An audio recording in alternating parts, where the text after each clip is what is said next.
Amados irmãos, a paz do Senhor, tudo bem? Aqui, Pastor Gedeon Júnior, que alegria, estamos juntos. Esta semana que começa hoje, domingo, primeiro dia da semana, é muito especial, absolutamente diferente. É um momento em que a cristandade se reúne para parar, pensar e analisar sobre a última semana em que nosso Senhor e Salvador esteve conosco. Eu creio perfeitamente, completamente. É uma semana significativa e nós, da Igreja do Brasil para Cristo, não poderíamos simplesmente deixá-la de lado. Temos que parar, temos que pensar, temos que refletir um pouco e entender de forma completa e absoluta o que foi essa semana, não só para aqueles que viveram há 2020 anos atrás, mas para todos nós, e o quanto ela significou para a humanidade. Eu te convido a, toda esta semana, fazermos um retrospecto na agenda de Cristo. Sim, o livro de Marcos, principalmente Marcos, Mateus também contém, Lucas também contém, João, com certeza.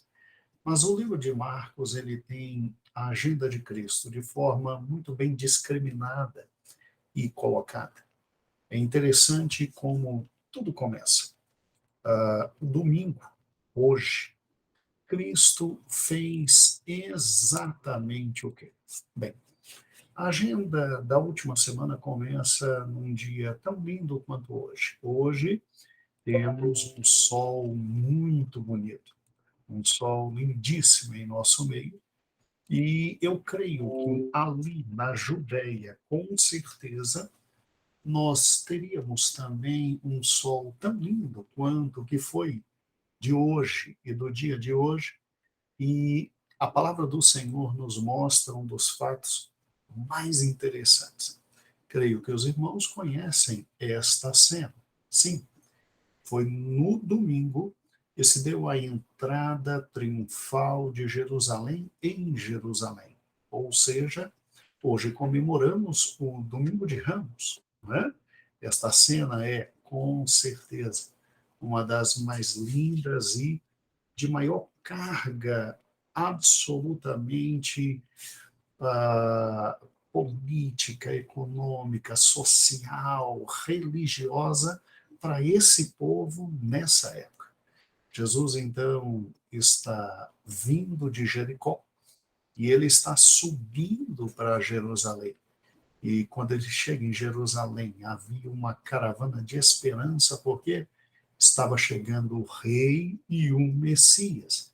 E na cabeça de todos aqueles que ali estavam, ele vinha para conquistar definitivamente Jerusalém, expulsar os romanos, e expulsando os romanos, e estabelecer o reino de Deus na face da terra. E os judeus se sentiam privilegiados porque criam que esta profecia estava se cumprindo exatamente neste momento.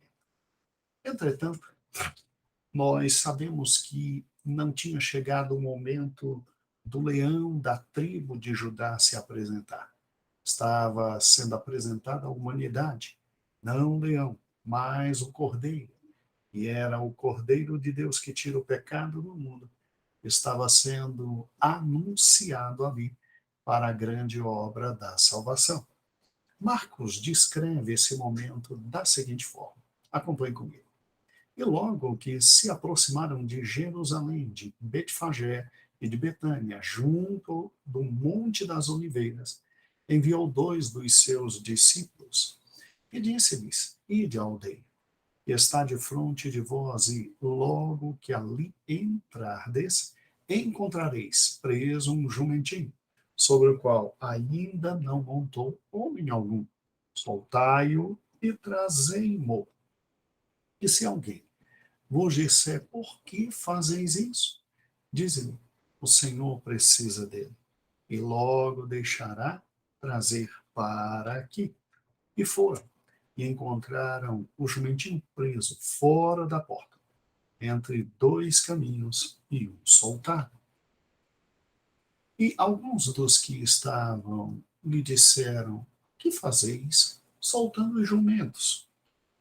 Ele, porém, lhes disseram como Jesus tinha mandado, e deixaram-nos ir.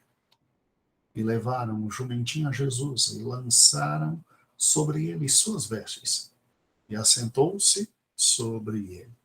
E muitos estendiam suas vestes pelo caminho, e outros cortavam ramos das árvores e os espalhavam pelo caminho. E aqueles que iam adiante e os que seguiam clamavam, dizendo: Hosana, bendito que vem em nome do Senhor, e bendito o reino de nosso pai Davi, que vem em nome do Senhor. Hosana nas alturas. E Jesus entrou em Jerusalém, no templo, e tendo visto tudo em redor, como fosse já tarde, saiu para Betânia com os 12. Irmãos, é muito interessante tudo isso que aqui está acontecendo. Nós temos exatamente aqui a entrada triunfal de Jesus em Jerusalém. Este não é o único texto que fala. Outros textos temos também, e queremos que os irmãos em casa leiam todos os textos e acompanhem passo a passo a semana de Jesus. É interessante que o tom político, o tom absolutamente social foi dado aqui. Aqui se tinha certeza que o grande Ben Davi, ou seja, filho de Davi, estava entrando na cidade. E ele não era qualquer um, ele era aquele que tinha feito os maiores milagres de todos os tempos. Há 400 anos, Israel não ouvia a palavra de Deus e ele vem com a palavra de Deus de forma fantástica. Aquele Galileu, ele era simplesmente surpreendente. Ele falava com poder e autoridade, ele era digno com as pessoas, ele era amoroso, ele abraçava quem não se abraçava, ele demonstrava um poder que só podia vir dos céus. E ele agora entra em Jerusalém, e a forma como ele entra é a forma dedicada a reis entrarem em Jerusalém. Os reis, e você se lembra perfeitamente disso, desde lá do livro de Reis, né? Você entra montada em um jumento, como símbolo de autoridade, de poder, símbolo da realeza. E quando se colocam todos aqueles apetrechos no chão, isso significa que alguém da realeza, muito importante, está chegando. E o povo reconhece, o povo sonhava com esse momento, porque na cabeça do povo ali estava aquele que ia, em primeiro lugar, destronar Pôncio Pilatos. E, obviamente, jogar fora do país os terríveis romanos. E depois conquistar todo mundo, e conquistando todo mundo, Israel seria o centro de toda a terra. E dali, conforme as profecias, o rei e senhor governaria, o bem Davi, filho de Davi, governaria todos os povos. Pois é, eles aguardavam o leão da tribo de Judá. Só que Deus, em primeiro lugar, tinha prometido que mandaria o cordeiro que tira o pecado do mundo. Sim, o leão viria, porque a palavra de Deus é a verdade, e da tribo de Judá brotaria um rebento que governaria através dele todo o mundo. Mas não era o momento de o leão da tribo de Judá se manifestar, era o momento da manifestação do cordeiro que tira o pecado do mundo. Hoje cedo nós tivemos um estudo maravilhoso pelo obreiro Tiago, e Tiago nos falou exatamente sobre isso. O cordeiro que tira o pecado do mundo. Eu estou aqui nas minhas mãos com um comentário bíblico maravilhoso, Marcos para Todos, de N.T. Wright. Eu gosto muito do bom e grande professor Tom Wright, que é um dos maiores exegetas do Novo Testamento. Tem, como todo exegeta, as suas loucuras, mas louvado seja o nome do Senhor. Em 90% daquilo que ele escreve, eu pessoalmente gosto, acho que é uma escrita muito bonita, ele é um erudito, e ele, nessa passagem, ele nos diz algo muito interessante. Escute, por gentileza. Olha o que diz. Você não estende mantos na estrada, especialmente no Oriente Médio empoeirado e cheio de pedras, a um amigo, ou mesmo a um membro antigo e respeitado da sua família. Não, não, não. Você faz isso para um membro da realeza. E você não corta galhos de árvores e folhas dos campos para acenar nas ruas apenas porque se sentiu feliz. Você faz isso porque está dando boas-vindas a um rei. A um rei. Foi exatamente isso que aconteceu com o nosso Senhor Jesus.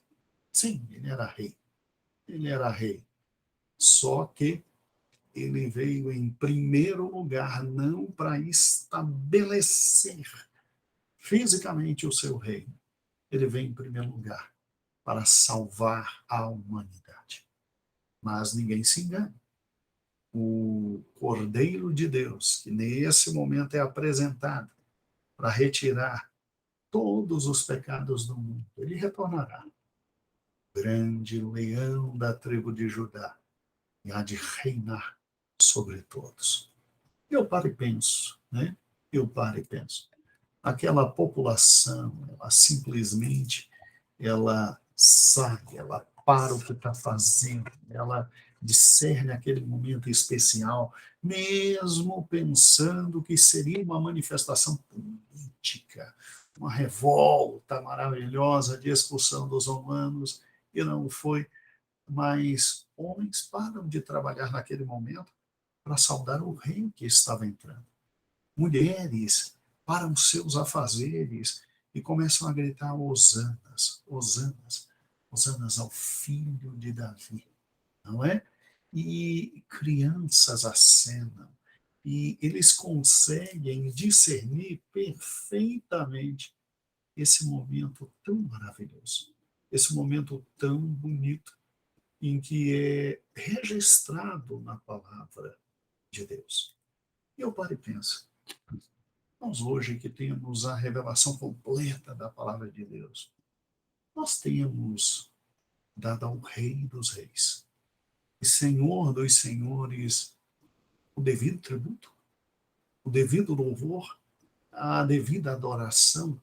É interessante, irmãos, é interessante porque uma passagem como essa suscita para nós questões muito sérias no fato do compromisso de simplesmente identificar grandes visitações do Senhor e de adorá-lo como Rei, de adorá-lo como Senhor da nossa vida. Eu paro e penso, será que nós estamos prontos para, literalmente, sair do nosso próprio caminho e, nesses momentos de visitação, honrá-lo? Será que estamos prontos para simplesmente espalhar, né, nas estradas ramos e dizer: passa, rei, seja bendito, hosanas, hosana ao filho de Davi? Ou será que Jesus é para nós alguém tão próximo que já não há mais festas quando ele chega?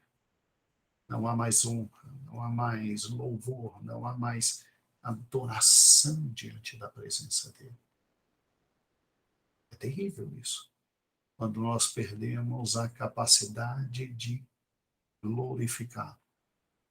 quando ele se torna tão próximo de nós e perdemos a possibilidade de engrandecê-lo como Senhor da nossa vida, como Rei dos nossos corações, como Senhor da nossa alma.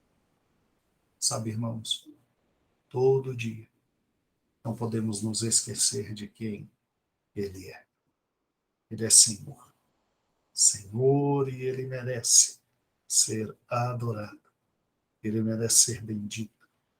Ele merece que possamos parar o que estamos fazendo para bendizê-lo. Possamos estender nossos bens diante dele e dizer, está aqui à tua disposição. Estender a nossa vida e dizer, está aqui à tua disposição. E honrá-lo, e bendizê-lo, e engrandecer. Triste que esta população que o adora, alguns dias depois, gritará, crucifica. Esperamos que possamos não cair na mesma cilada e possamos servir de todo o nosso coração, com toda a nossa alma e com toda a nossa força. Eu te convido a, durante toda esta semana, adorarmos ao Rei, Senhor e Salvador Jesus. E mais ainda, eu gostaria que você, por gentileza, se possível, ainda hoje, domingo, pudesse ler Mateus capítulo 21, de 1 a 11. Vou repetir, Mateus 21, de 1 a 11. Lucas 19, de 28 a 44. Lucas 19, de 28 a 44. João capítulo 12, versículo 12 a 19. E pudesse pensar sobre isso, pudesse analisar. Há muito de Deus aqui, eu não serei extenso. É uma semana de alegria, de comemoração. Se pensar naquilo que o Senhor nos fez. Ele entra em Jerusalém, ele verifica o que está acontecendo, ele vai até o templo, ele olha as coisas, e depois, simplesmente, Marcos 11, o último versículo diz que ele volta para Betânia e ele passa a noite em Betânia. Passa a noite em Betânia. Amados, amanhã nós teremos a felicidade de continuar as reflexões sobre a última semana de Jesus e pensarmos direitinho. Que momento glorioso esse em que Deus esteve conosco. Muito bem, hoje é domingo, dia 10. 10. Hoje é domingo de Ramos. Daqui a pouco estaremos com a grande cantata de crianças. Será uma bênção. E amanhã continuaremos as reflexões e teremos cantata sobre esse momento lindo. Não deixe de ouvir nenhuma cantata. Não deixe de ouvir nenhuma reflexão. Um grande beijo. A paz do Senhor. Que o Senhor te abençoe. E que possamos fazer de todos os dias, não somente o domingo, todos os dias, domingos de Ramos, estender nossa vida diante dele, estender nossos bens, nos curvarmos diante dele, para vê-lo passar e nos alegrar com a presença dele, porque hosanas ao Filho de Davi, bendito que vem, em nome do Senhor. Um grande beijo. Até amanhã. A paz do Senhor.